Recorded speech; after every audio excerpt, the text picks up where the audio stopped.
Hello बच्चों, कैसे हैं आप लोग। मैं आपका शैलेश सर आपके लिए फिर से एक वीडियो लेकर आ गया हूं बेटा। जैसा कि मैंने प्रॉमिस किया था, अभी हम लोग क्लास 8 की क्वाड्रिलेटरल चैप्टर की स्टडी कर रहे हैं। मैंने आपको पिछले 2 क्लासेस में कोशिश करी है कि क्वाड्रिलेटरल का कॉन्सेप्ट आपको क्लियर हो जाए। कुछ क्वेश्चंस भी मैंने आपको कराए हैं। जैसा मैंने आपको बताया था, आज मैं फिर कुछ क्वेश्चन ऐसे कराऊंगा जो आपके एग्जाम के पॉइंट ऑफ व्यू से बहुत अच्छे होते हैं इस चैप्टर के। तो आप लोग एक एक क्वेश्चन को देखिए, उससे आपका जो कॉन्सेप्ट क्रिएट हुआ है, जो बना हुआ है कॉन्सेप्ट, वो और ज़्यादा क्लेरिफाई हो जाएगा बेटा। आप एक एक क्वेश्चन करके देखिए। सबसे पहले एक मैं क्वेश्चन लिख रहा हूँ आपके लिए। ये टॉपिक हमारा है क्वाड्रिलेटरल।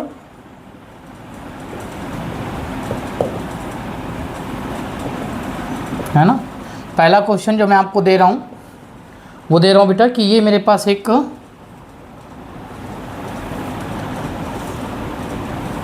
पैरेललोग्राम है ए, बी, सी और डी।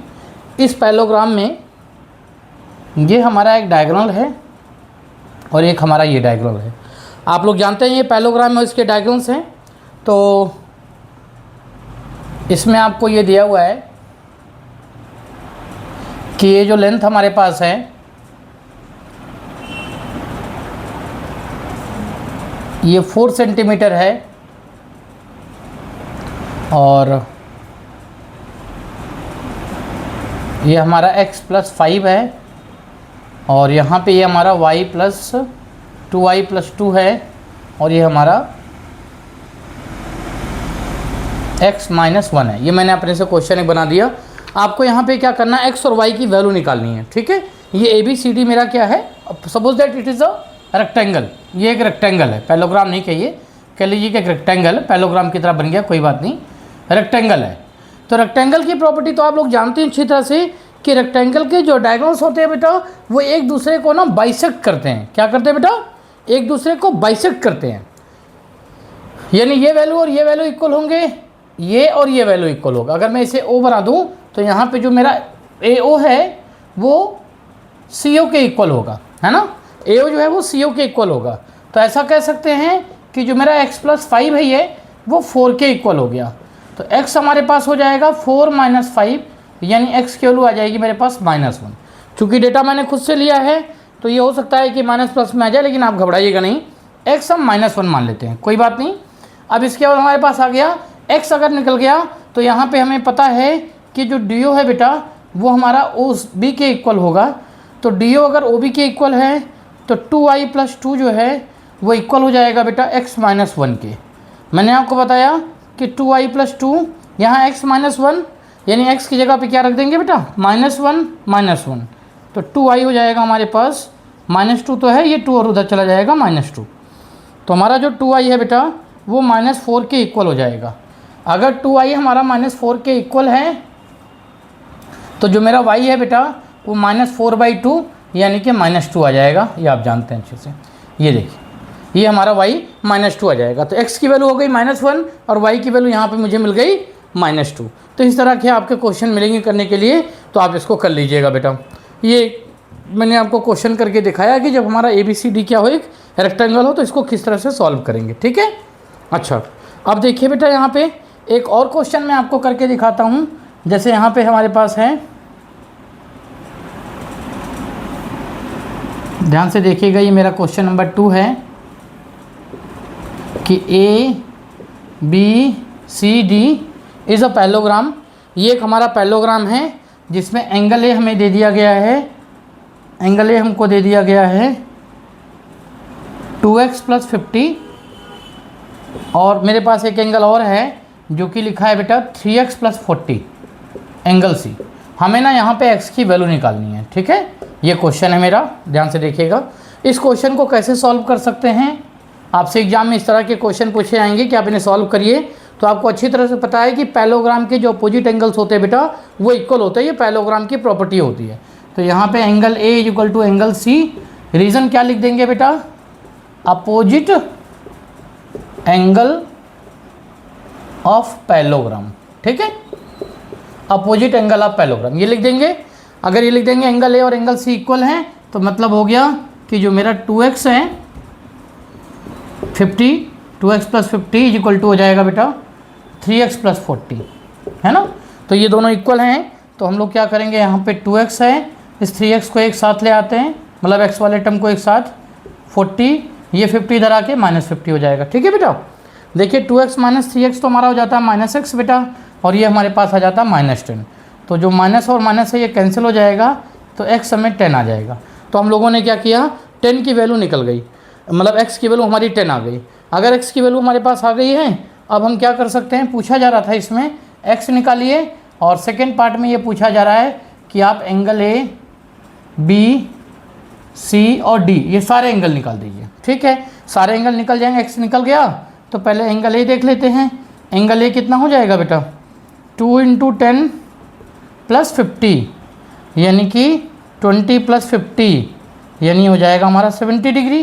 तो ये जो एंगल हमारा पास ये था, अब ये बन गया 70 डिग्री। ठीक है बच्चों, ये 70 आ गया, तो ऑब्वियस है कि फिर इसको निकालने की ज़रूरत नहीं है, ये भी 70 हो गया। अब आप देखिए इसे फिगर में आपके लिए कर देता हूँ, अगर ए हमारा 70 डिग्री आ गया तो डी कितना आ जाएगा, है ना। आपको याद आ गया उस रूल कि ए और डी का जो सम होता है बेटा, वो एडजेसेंट एंगल का सम 180 डिग्री इस रूल से चलता है। ए और डी का जो सम है वो 180 डिग्री होगा, क्योंकि पैरेललोग्राम की प्रॉपर्टी होती है कि angle A plus angle D is equal to 180 degree.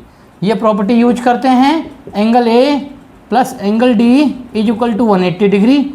इस प्रॉपर्टी को अगर यूज करें तो यहाँ ए 70 डिग्री हो गया है, डी हमें निकालना है, मैं डायरेक्ट डी निकाल देता हूँ, कितना हो जाएगा 180 - 70 यानी 110।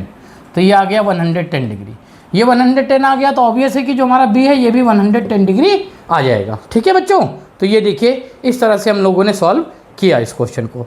अच्छा क्वेश्चन था, इस तरह का क्वेश्चन आपको एग्जाम में करने को मिल सकता है बेटा, तो आप लोग अच्छी तरह से इसको देख लीजिए, है ना। 1-2 क्वेश्चन अभी और मैं कराऊंगा, ताकि इस तरह के क्वेश्चन जब आपको एग्जाम में आए तो आप उस पर परेशान ना हो। ठीक है, देखिए वो क्वेश्चन क्या है, एक और क्वेश्चन मैं आपको कराता हूँ इसी तरह का।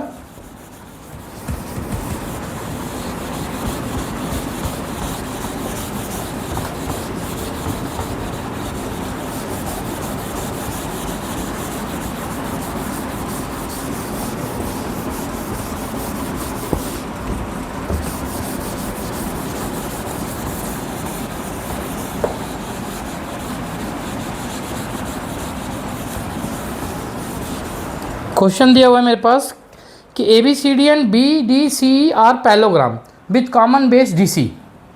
क्वेश्चन नंबर 3 है ये, कह रहे हैं कि ए बी सी डी, जैसे ये हमारा ए,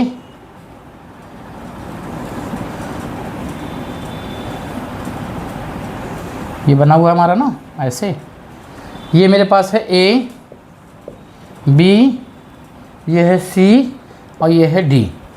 इसी के साथ साथ एक हमारा पॉइंट ई है, अगर मैं इसको ज्वाइन कर दूं इससे, है ना, ऐसे ज्वाइन कर दूं और ये ऐसे ज्वाइन कर दूं। ठीक है, तो ये मेरे पास एक पॉइंट पी आ गया। ये कितना है, ये ए बी सी डी एक पैरेललोग्राम दिखाई देगा, और आपको एक पॉइंट ये मैंने ई बना दिया, तो बी ई डी सी भी एक आपको पैरेललोग्राम दिखाई देगा। 2 पैरेललोग्राम है, ए बी सी डी बेटा, एंड दूसरा है बेटा बी ई सी डी।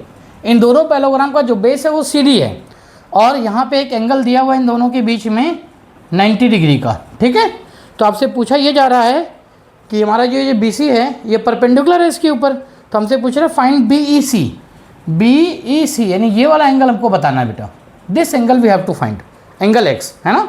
ध्यान से देखिएगा, मुझे एंगल एक्स निकालना है। कैसे निकाल सकते हैं, हमें ये एंगल तो 90 डिग्री दिया हुआ है बेटा, कौन सा एंगल डी बी सी, ये 90 डिग्री दिया हुआ है। अब आपको मैं बताता हूँ इसको कैसे सॉल्व करेंगे, कैसे निकाल सकते हैं। अगर आपको ये एंगल निकालना है बेटा, तो आप ये एंगल पता कर ले तो बात आपकी बन जाएगी। ये आपको 90 डिग्री दिया हुआ है, इसको देख लीजिए बेटा, ये आपको क्या दिया है 90 डिग्री। अब आप देखिए ये जो लाइन आपको दिख रही है, ये line B D and C R equal, since B D is equal to C E, है ना। क्यों बेटा, अपोजिट साइड ऑफ पैरेललोग्राम। कौन सा पैरेललोग्राम बेटा, ये और ये पैरेललोग्राम है ना, ये दोनों इक्वल हैं। ऐसे यहाँ देख लीजिए बेटा, ये और ये, मतलब कि हमारा ए डी हमारा किसके इक्वल है बेटा, बी सी के इक्वल है। ये जो मेरा ए डी है वो किसके इक्वल है बेटा, BC के इक्वल है। ये भी रूल से हो जाएगा हमारा अपोजिट साइड ऑफ पैरेललोग्राम। ये भी हमारा क्या बेटा, अपोजिट साइड ऑफ पैरेललोग्राम है। क्योंकि दोनों के बेस तो DC हैं, तो हमने दो दो पैरेललोग्राम लिया, एक बार इसको इसके साथ ले लिया और एक बार इसको इसके साथ ले लिया, है ना। अब आप देखिए इसमें ये लाइन और ये लाइन, है ना, ये लाइन इसके इक्वल है, ये लाइन इसके इक्वल है। इसका मतलब ये हुआ कि जो हमारा ABD है बेटा, वो हमारा BC के इक्वल हो गया, है ना, क्योंकि आपस में इक्वल हैं ये, है ना। तो अगर ये दोनों इक्वल हो गए तो ये एंगल कितना आ जाएगा हमारा, ये हो जाएगा हमारा BC। अच्छा सॉरी, एक हमें और भी दिया हुआ था इन्फॉर्मेशन यहाँ पे, वो मैंने मिस कर दिया, हमें ये नहीं लेना चाहिए था। एक मिनट को, ये तो कर लिया हमने जो दिया था हमें। इसमें एक एंगल हमें ना ये 30 डिग्री दिया हुआ है। अगर ये 30 डिग्री दिया है तो इसके ठीक सामने का एंगल ये कितना हो जाएगा, यानी एंगल C जो है वो मेरा एंगल A के इक्वल है, जो कि 30 डिग्री है। तो एंगल C अगर एंगल A के इक्वल है बेटा, तो एंगल A भी हमें कितना दे दिया, 30 डिग्री। अब एंगल अगर 30 डिग्री आ गया तो ये एंगल कितना आ जाएगा बेटा, ये वाला, ये देखिए 90 + 30 प्लस इसे y मान लेते हैं, प्लस y = 180 डिग्री। क्यों बेटा, क्योंकि ये जो आपको दिखाई दे रहा है BDC, ये एक ट्राइंगल है। ट्राइंगल BDC में देखिएगा आप लोग, है ना। तो यहाँ पे जो y निकल कर आएगा 180 - 90 + 30 120 होता है, तो ये निकल कर आएगा बेटा 60 डिग्री। यानी जो मेरा y है ये 60 डिग्री आ गया, ये 60 आ गया। तो इसके ठीक सामने का एंगल D के सामने E है, angle D = angle E। Opposite angle है बेटा, अपोजिट एंगल है ना। ये देखिए ये निकल गया इससे, वहाँ डेटा मैंने कम लिख लिया था। ये मुझे 60 डिग्री दिया हुआ है, तो मेरा जो E है वो भी मुझे 60 डिग्री निकल आया। तो एंगल E हमारा 60 डिग्री आ गया बेटा, ये भी हमारा एक एंगल है। ये देखिए हमसे एंगल E पूछा जा रहा था, यानी BEC या एंगल E बोल सकते हैं, तो जो बोला जा रहा था वो निकल गया। इस तरह के भी क्वेश्चन आपको करने को मिल सकते हैं, जिसमें इस तरह से आपको कॉम्प्लेक्स फिगर बना रहेगा, लेकिन जब आप करेंगे तो आपको इसमें सॉल्व हो जाएगा, है ना बेटा। और भी क्वेश्चंस हैं बेटा ऐसे बहुत से, जैसे कि एक क्वेश्चन है, बताता हूँ आपको मैं।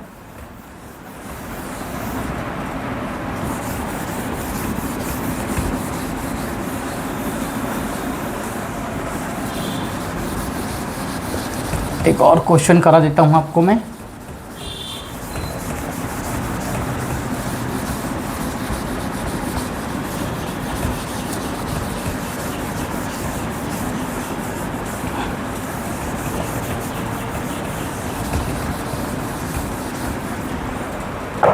एक क्वेश्चन है बेटा कि one angle of a quadrilateral is 120 degree. किसी भी क्वाड्रिलेटरल का एक एंगल ना हमें 120 डिग्री दिया हुआ है। ये देखिए ये A है, ये B है, ये C है, ये D है।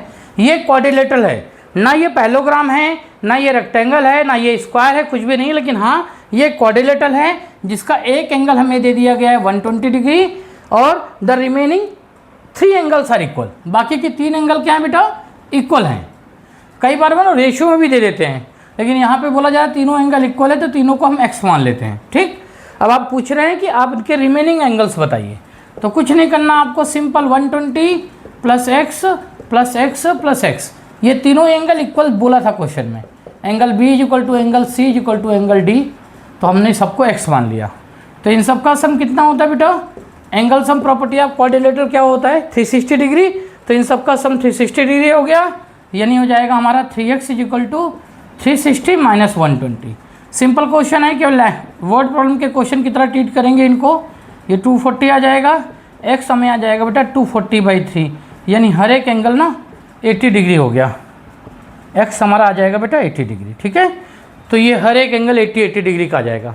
ठीक है, तो इस तरह के आपको क्वेश्चन करने को मिलेंगे बेटा।